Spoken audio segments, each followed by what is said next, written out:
So over the last couple of years, I've received a number of emails and DMs from listeners who've said they'd kind of love to see me interview myself. And while that's very flattering, I am not going to interview myself. But a few months ago, I did put out an email asking listeners if they were interested in sending in some questions for me to answer. Questions about the show, about things we discuss on the show, the non-musical aspect of it, kind of, and about myself. And a number of questions were sent in. So I'm going to start making video responses to those questions. And for now, we're going to call these videos Beyond ELG. And I'm going to have a separate playlist on YouTube for them. So you can go to YouTube anytime, go to the Beyond ELG playlist and listen to these videos. And I'm also going to publish the audio sections of these in the audio podcast as well.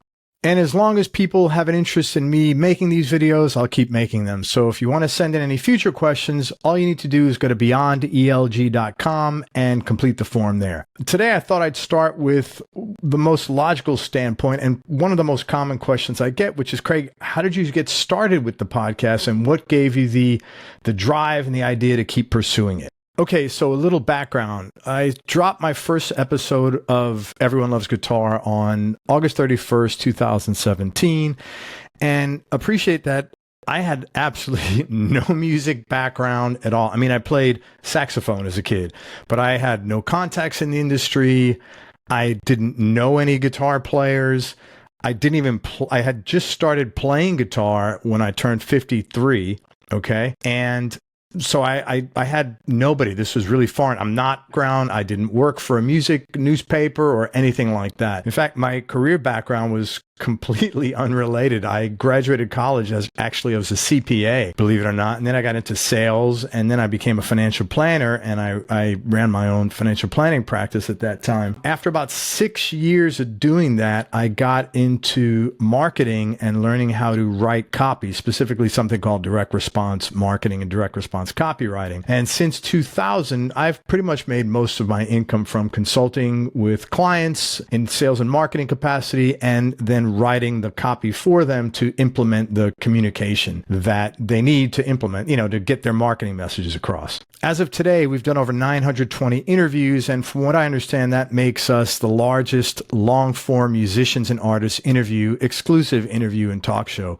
And actually on the podcast side of things, according to a ratings company called Voxelize, we are in the top 1% of all podcasts out there, which is kind of nice. And I have to tell you, I absolutely love doing the show, and I hope that comes across more than anything else when I am doing these interviews and interacting with people. As a lifelong music fan, I've now met many of my own musical heroes, which is really weird. It still sometimes feels odd to me because the context in which I first encountered these people, of course, like everybody listening to this probably is, you're sitting in your room as a kid and listening to your record player or your CD, whatever era you grew up in, and hearing these people. And of course, the thought at that particular point in time of having a discussion with them would have been extremely weird. It would have been totally out of place. So that's been a real joy to me. And the enthusiasm I have about that has not died after, close to 1,000 interviews, actually. Musicians and creative people overall are great to talk to and connect with. They're really comfortable opening up and making themselves vulnerable, probably because they do it in their music all the time. And they're really comfortable sharing stories that are pretty private. And sometimes if you're a listener for a while, some pretty dark stories. And I have learned an awful lot from them. And I've experienced, as a result of this pretty deep interaction, I've experienced a lot of growth, personal growth of my own. And I've also become friends with a handful of my guests. And I mean actual friends, not, where you call each other and text each other during the week, not Facebook friends, which means, pretty much nothing. So it's been a real joy, and it's brought a lot of joy into my life by doing this. And again, I hope that's what shines through. And if you ask me why I think the show works, to me, I think there's probably 3 reasons. First, I believe we're all in search of meaningful connections, and with the proliferations of cell phones and the distancing, with social media, right? But there's no socialization. Socialization is like sitting in a room talking to somebody, or sitting on a phone talking to someone, or like a Zoom call, or what we do. That's socialization. Looking at your phone and reading that someone's angry about something is not socialization. So I think we are all sort of missing that communication. And hearing other people's emotions allows us to make a connection with what's being said, and it touches us, and myself included. Second, in addition to learning about due to the nature of the conversation, this isn't about like, what's your string gauge, which is kind of a running joke. I try to ask questions that are a little different, and they give me a lot of food for thought. I'm always one of these people that feels I'm behind the eight ball, and someone else has an answer that I don't. And so, hearing these things, I've come to learn that's not true from doing this, but I think we're all in search of more meaning and more answers to help us, push forward in our life. And lastly, I think to some extent, my own approach sort of helps us along in the sense that I'm not a guy who's ever been starstruck. I mean, I did have a couple of guests on the show. I was like, holy shit, I can't believe I'm talking to them. Robin Trower was one of them, several others, but I'm not a starstruck guy because I think just because people are at different levels of their life, we all have the same hassles. No matter how much money you're making, you're always worried about money. You're worried about your kids, your parents, your health, their health.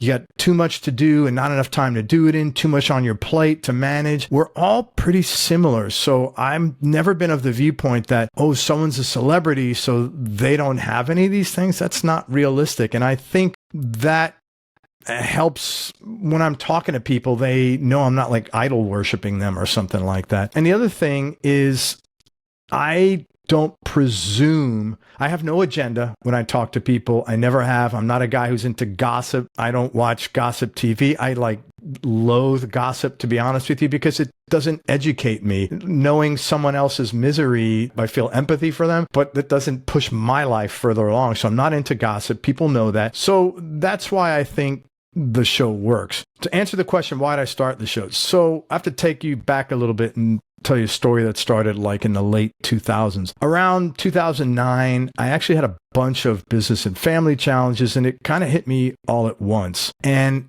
it was like 5 or 6 different things, and it was almost like the universe was pissed off at me, And I'm a very strong person, but all these things at once were honestly pretty difficult for me to handle, and I just didn't know what to do. And so for the first time in my life, very first time in my life, and I had a very rough childhood and I wasn't overwhelmed then, but this was overwhelming. It was just dealing with so many things at once, and that was very unfamiliar to me. It was uncharted territory for me to feel overwhelmed. And I don't want to get into what the events are because that's not what's pertinent to this conversation, but suffice it to say they were all quite heavy on their own. But through that experience, I'm the kind of person that I try to learn from things. And so the 2 things that I want to bring up here that were relevant to these lessons were, number 1, I needed to start trusting the universe more. And number 2, I also realized that I had to start doing something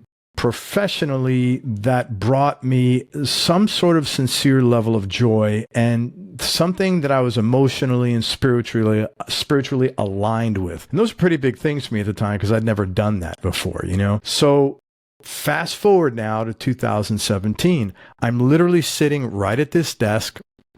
I was playing a white Strat that I had at the time, and I literally heard a voice tell me, you need to start interviewing guitar players. People have asked me, did I hear that voice out loud or was it in my head? I recall hearing it out loud.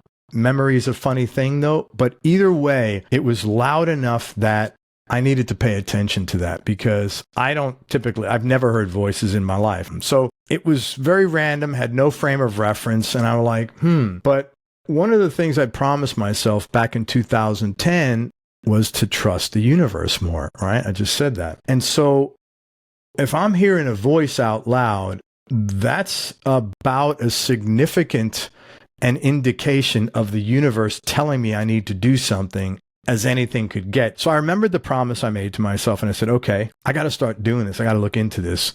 I have always also been very interested, always my whole life, in learning what makes people tick and in trying to understand people's process of decision making, because I think you can only improve your own process through two ways. Number one, experience of making bad decisions.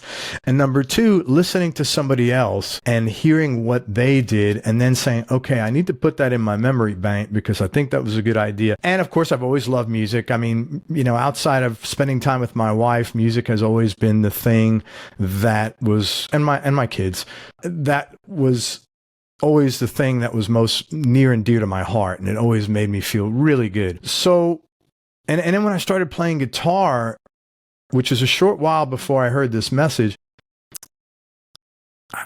playing guitar was the first thing in my life that forced me to be present. And it changed my life radically because I enjoyed that feeling of being present and in the moment so much.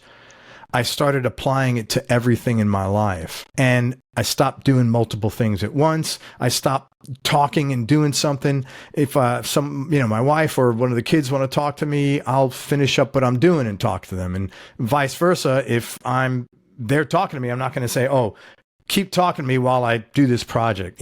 Just if I'm going for a walk, I'm enjoying the walk. I'm looking around at the birds. So, and nature. So, being guitar had a pretty profound effect. And plus you have to be present when you're playing guitar. You can't, or any instrument, as everybody or most people listening to, many people listening to this know, you can't be thinking about, your problems while you're playing your instrument. It's not going to be effective. So I said, okay, I'm going to trust the universe on this one. After all, what's the worst that could happen, right? And I guess the rest is history. The answer to the question of why do I keep pursuing it is real simple. I love doing it. It makes me feel good.